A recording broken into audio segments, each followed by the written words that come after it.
Before becoming a manager or a leader, often we think, man, I'm going to have so much control. It's going to be great. I'm going to be able to tell everyone exactly what to do and how to do it.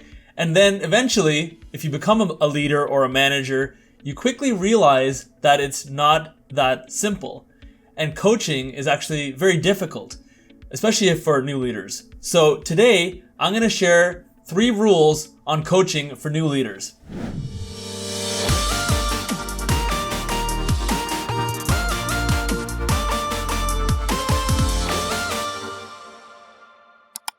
Hi, my name is Riaz Sidi. Welcome to the channel. Please subscribe to the channel, like this video, and don't forget to hit that bell notification button to make sure you stay in the loop on new video content. Okay, so you're a new leader or you're aspiring to be a leader and you don't know where to start. It's very, very tricky. It's overwhelming. It's very tough. You don't know what to do and you are stricken with panic or anxiety because what you thought was going to be more power, you quickly realize is actually less power and less control. So today I'm going to share 3 rules on becoming a better leader and coaching effectively.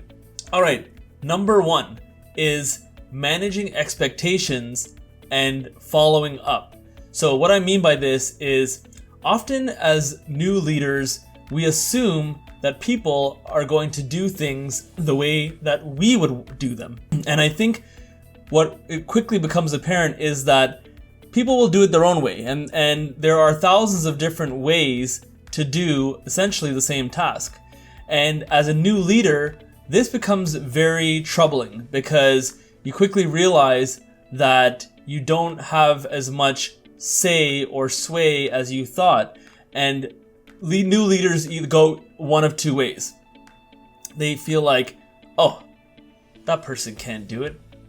That person's doing it all wrong. And they start to criticize and judge other people by how they're performing. The alternative is eventually they realize that people are different and they're going to do it using their own methodology and style, and they give up and they say, I guess I'm not really a good leader. So the answer to this is managing expectations and following up. Managing expectations and following up. So when I say managing expectations, this really depends on the actual task that you're asking the person to accomplish.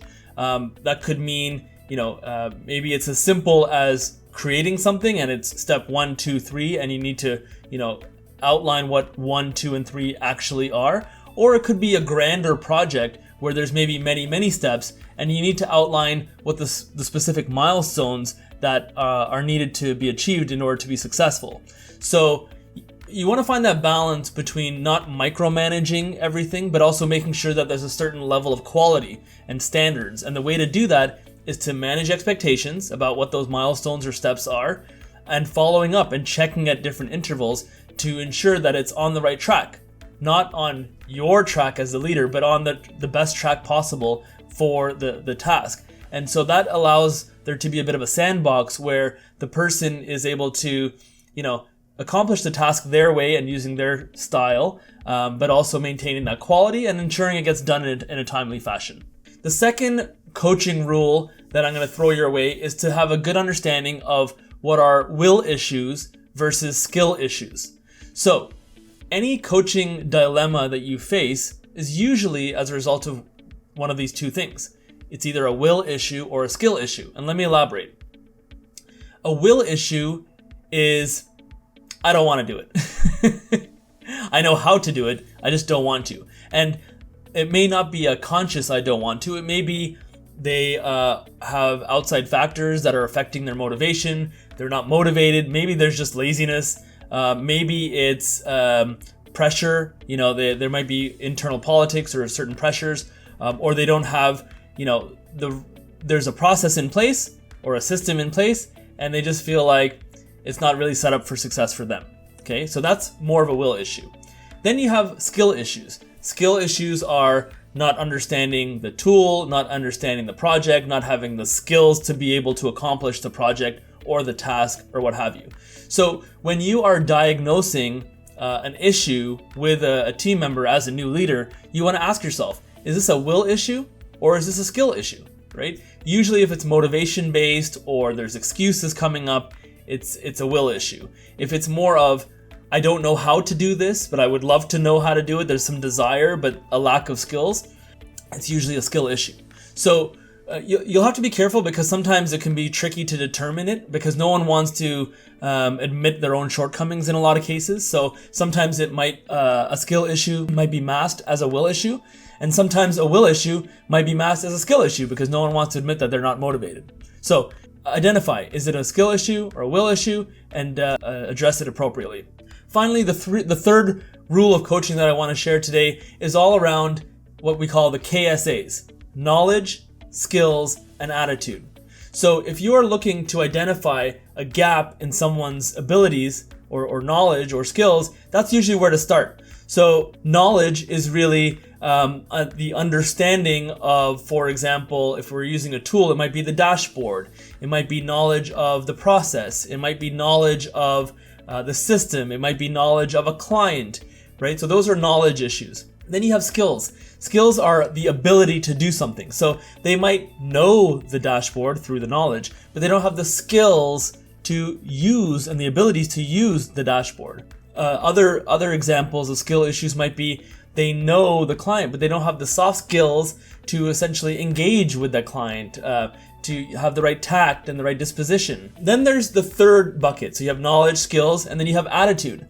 So attitude is all around going back to willingness, right? So it might be they have the knowledge and the skills, but not the right attitude. And attitude doesn't necessarily mean it's negative. It might just be lackadaisical. It might be it might be pompous. It might be I'm too good for this. I don't need to do that, right? So you want to identify whether it's a knowledge, skill, or attitude issue, and then once you know that, you can work to bridge that gap by understanding the current state of knowledge, skills, and attitude, and the desired state of knowledge, skills, and attitude. And if you know those two things and understand the gap, then you can work to bridge that gap, right? So these are the three rules of coaching to live by. The first is managing expectations and following up. The second is understanding will versus skill issues. And the third is knowledge, skills, and attitude. So that's a good start if you're a new leader. There's lots and lots of leadership and coaching advice out there.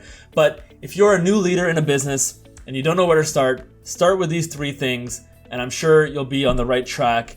That way you won't be fraught with panic and anxiety about it. You'll have somewhere to start. And so as a new leader, congratulations. Get out there and don't hide from the conflict. Move towards it, level up, and you'll do great. My name is Riaz Sidi. Thank you so much for watching. Again, don't forget to like this video, subscribe, and hit that bell notification button, and I'll see you next time.